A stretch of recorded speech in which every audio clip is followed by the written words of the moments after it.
اس طرح سب جماعتیں، لیکن زیادہ تر جو شکوک و شبہات تھے وہ نون لیگ اور پیپلز پارٹی کی طرف تھے۔ تو ایک تو یہ ریزرویشن ہے ان کو کہ ایسا نہ ہو کہ ہاتھ ہو جائے ہمارے ساتھ۔ دوسرا ایشو یہ آ رہا ہے کہ کوئی جماعت آنے کے لیے ذہنی طور پر تیار نہیں ہو رہی۔ نون لیگ ہو، پیپلز پارٹی ہو، اقتدار میں آنے سے پہلے وہ 100 دفعہ سوچ رہی ہیں۔ اس وقت جو ملک کے حالات ہیں، اس وقت کرونا وائرس جو وبا پھیلی ہوئی ہے، اس کو کس طرح فیس کریں گے، جو ملک کے معاشی حالات ہیں اس کو کس طرح فیس کریں گے، معیشت کو کس طرح بہتر بنائیں گے، بحال کریں گے۔ جو بے روزگاری بڑھ گئی ہے، لاکھوں لوگ بے روزگار ہو گئے ہیں، تو وہ کس طرح مینیج کریں گے یہ موجودہ حالات میں۔ یہ بہت ہی بڑا چیلنج جو ہے اس وقت ہے وہ، اور اس میں یہ ہے کہ وہ سمجھ رہے ہیں کہ اگر کوئی بھی جماعت اقتدار میں آتی ہے تو وہ اپنے پاؤں پہ خود کلاڑا مارے گی کہ ان حالات میں اقتدار لے لے۔ تو وزیر اعظم عمران خان سے بھی سب جماعتیں تنگ ہیں کہ وزیر اعظم کو جانا بھی چاہیے، چلتا بھی کرنا چاہیے، ہٹانا بھی چاہیے، لیکن آئے کون، یہ مطلب خود بھی پریشان ہیں، تذبذب کا شکار ہیں نون لیگ اور پیپلز پارٹی بھی، کہ ان حالات میں اقتدار لینا یہ اپنی پارٹی کی ستیہ ناش کرنا ہوگا اور اپنے پاؤں پر کلہاڑا مارنا ہوگا، کیونکہ حالات اس وقت کنٹرول کرنا شاید ہی کسی کے بس میں ہو۔ تو یہ کنفیوژن اور یہ رکاوٹیں اور مشکلات اپوزیشن کو آ رہی ہیں، لیکن اپوزیشن بہرحال کام تو چل رہا ہے۔ میں یہ نہیں کہہ رہا کہ کل یا پرسوں کوئی تحریک عدم اعتماد وزیر اعظم کے خلاف پیش ہو جائے گی، ایسا تو کچھ اتنی جلدی بھی تو نہیں ہوگا، لیکن اپوزیشن اس پر کنسیڈر کر رہی ہے، ڈسکشن چل رہی ہے اور مشاورت اور یہ سلسلہ چل رہا ہے۔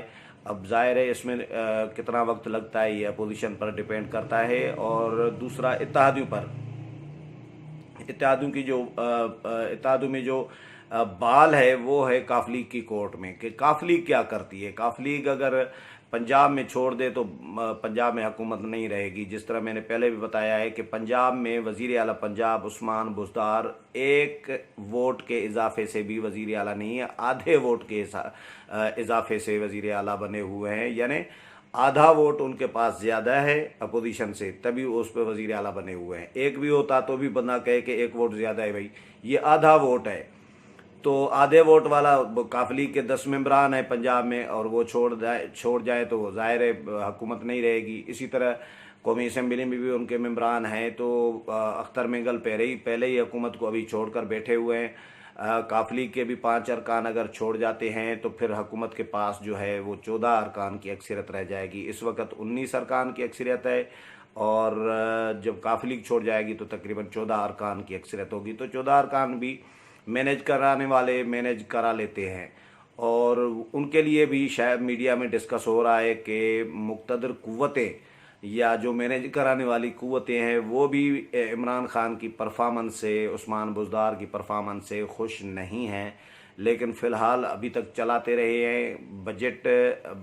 یہ بجٹ کے بعد کے دن جو ہیں وہ بہت امپارٹنٹ ہوتے ہیں، کیونکہ بجٹ منظور کرانا حکومت کے لیے بہت ضروری ہوتا ہے، ملک کے لیے بھی، مقتدر قوتوں کے لیے بھی، عوام کے لیے بھی، سیاسی جماعتوں کے لیے بھی۔ بجٹ جو حکومت نہ منظور کرا سکے تو وہ بس حکومت نہیں رہتی، وہ بس اس کو اقتدار میں رہنے کا جواز نہیں بنتا بہرحال۔ لیکن حکومت کو بجٹ منظور کرانا ہوگا۔ بجٹ کی منظوری کے بعد جو ڈیولپمنٹس ہوں گی وہ بہت امپارٹنٹ ہوں گی۔ اب آتا ہوں میں چیئرمین سینیٹ والے ایشو پر کہ وہ کیوں ناکام ہوئی تھی۔ ناکام اس لیے ہوئی تھی کیونکہ اس وقت اپوزیشن جماعتوں نے پلاننگ نہیں کی تھی۔ شروع میں اپوزیشن جماعتیں جو بڑی جماعتیں ہیں، نون لیگ اور کاف لیگ، وہ ذہنی طور پر صادق سنجرانی کو ہٹانے کے لیے تیار تھی ہی نہیں، اور ان میں سے بھی especially Peoples party, Asif Ali Zardari, جو میری انفارمیشن ہے۔ اور ہوا یہ تھا، یہ اتفاق ہوا تھا کہ تحریک عدم اعتماد لائی جائے۔ زاہد خان ہے اے این پی کے ترجمان، پارلیمنٹ ہاؤس میں صحافیوں سے گپ شپ کر رہے تھے، اور انہوں نے ایک بات ایسے ہی اپنے طور پر چھیڑ دی صحافیوں کے ساتھ کہ یار اگر اپوزیشن جماعتیں حکومت کے خلاف کوئی تحریک چلانا چاہتی ہیں اور روڈوں پر نکلنا چاہتی ہیں تو اس سے پہلے ضروری ہے کہ چیئرمین سینیٹ کو ہٹایا جائے، کیونکہ چیئرمین سینیٹ کو اسٹیبلشمنٹ نے چیئرمین منتخب کرایا ہے اور آصف علی زرداری کے ووٹوں سے کرایا ہے، پیپلز پارٹی کے ووٹوں سے۔ تو پیپلز پارٹی کس طرح تحریک میں ایک طرف اسٹیبلشمنٹ کے کہنے پر اقدامات کر رہی ہے، دوسری طرف اپوزیشن سے چلے گی، تو یہ غلط فہمیاں ہمارے درمیان ہوں گی تو تحریک کامیاب نہیں ہوگی۔ پہلے چیئرمین سینیٹ کو ہٹایا جائے اور یہ اسٹیبلشمنٹ کو پیغام بھی دیا جائے کہ بھیا ہم جو ہے اب نکل رہے ہیں باہر، اور اس طرح یہ بات کر لی انہوں نے۔ تو صحافیوں نے کہا چلیں جی میڈیا اٹیک کریں، یہ پھر یہ تو بڑی خبر ہے اگر اس طرح کی بات ہوتی ہے تو۔ زاہد خان نے شغل میں ایسے ہی لائٹ موڈ میں بات کر دی صحافیوں کے ساتھ۔ وہ میرے دوست ہی ہیں صحافی، 2 بندے تھے 3 جنہوں نے ان کے ساتھ بات کر لی، اور وہ ہمیں بھی، مجھے بھی بھیج دی گئی، سب کو بھیج دیا۔ میں نے کہا یار یہ کہاں سے آ گیا؟ پیپلز پارٹی اور کسی نے جماعت نے، بڑی جماعت نے تو ایسی کوئی بات نہیں کی، انہوں نے کبھی نہیں کی ایسی بات کوئی۔ تو انہوں نے کہا کہ یہ ANP کا موقف ہے، زاہد خان کا موقف ہے۔ اچھا، اس میں زاہد خان کے لیے کہا جا رہا ہے کہ انہوں نے پھر اسفندیار ولی خان کو بھی قائل کیا، اپنی پارٹی کو بھی قائل کیا، اسی طرح ہی۔ اور پھر اسفندیار ولی نے آصف علی زرداری سے بات کی، باقی جماعتوں سے، مولانا سے بات کی، اور جتنے بھی جماعتیں ہیں انہوں نے بھی پھر ایگری کر لیا۔ آصف علی زرداری نے دیکھا کہ یار دیکھو، انہوں نے یہ سوچا کہ یہ ہٹانا چاہ رہے ہیں، میں نے منتخب کرایا تھا، اب آصف علی زرداری کیوں ہٹانا چاہیں گے چیئرمین سینیٹ کو؟ یہ ایک عام بات ہے جو سنی ہے ہم نے بھی، کہ آصف علی زرداری نے چیئرمین سینیٹ کو ایسے تو ظاہر منتخب نہیں کرایا ہوگا نا، کچھ لین دین کے بغیر۔ سیاست میں لین دین ہی، گیو اینڈ ٹیک ہی چل رہا ہوتا ہے۔ تو اسٹیبلشمنٹ یا جن بھی قوتوں نے صادق سنجرانی کو منتخب کرایا، تو اس کے بدلے میں آصف علی زرداری نے جو صادق سنجرانی کو ووٹ دلوایا، اس کے بدلے میں ان کو جو پیکج ڈیل تھی اس میں سندھ گورنمنٹ بھی ان کو اس پیکج ڈیل کے تحت دی گئی تھی۔ تو سندھ گورنمنٹ لے لی، تو پھر چیئرمین سینیٹ کو کیسے ہٹائیں گے؟ چیئرمین سینیٹ کو ہٹائیں گے تو سندھ گورنمنٹ سے بھی ہاتھ دھونا پڑے گا۔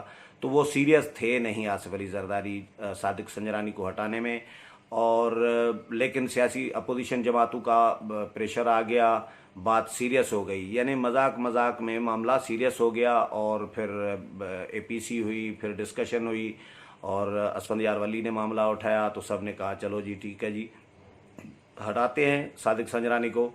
اس طرح معاملہ سیریس ہو گیا، اور جب معاملہ آیا پارٹیوں کے اندر، تو پارٹیوں کے اندر ان کے سینیٹرز نے، نون لیگ کے سینیٹرز نے، پیر صابر شاہ، بہت سارے، اور انہوں نے احتجاج کیا پارٹی اجلاسوں میں کہ بھیا صادق سنجرانی بہت اچھے آدمی ہیں، اچھے طریقے سے چلا رہے ہیں، ان کو کیوں ہٹا رہے ہیں آپ لوگ؟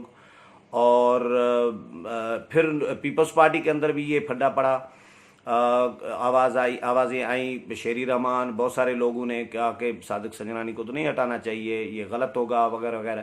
تو بہرحال اس طرح پھر جب الیکشن ہوا، اور جب صادق سنجرانی کے خلاف تحریک عدم اعتماد پر ووٹنگ ہوئی تو وہ ناکام ہو گئی۔ اب جب ظاہر ہے پیپلز پارٹی یا آصف علی زرداری چاہتے ہی نہیں تھے، اور نون لیگ بھی نہیں شاید چاہتی تھی، تو پھر کیسے تحریک یہ کامیاب ہوتی؟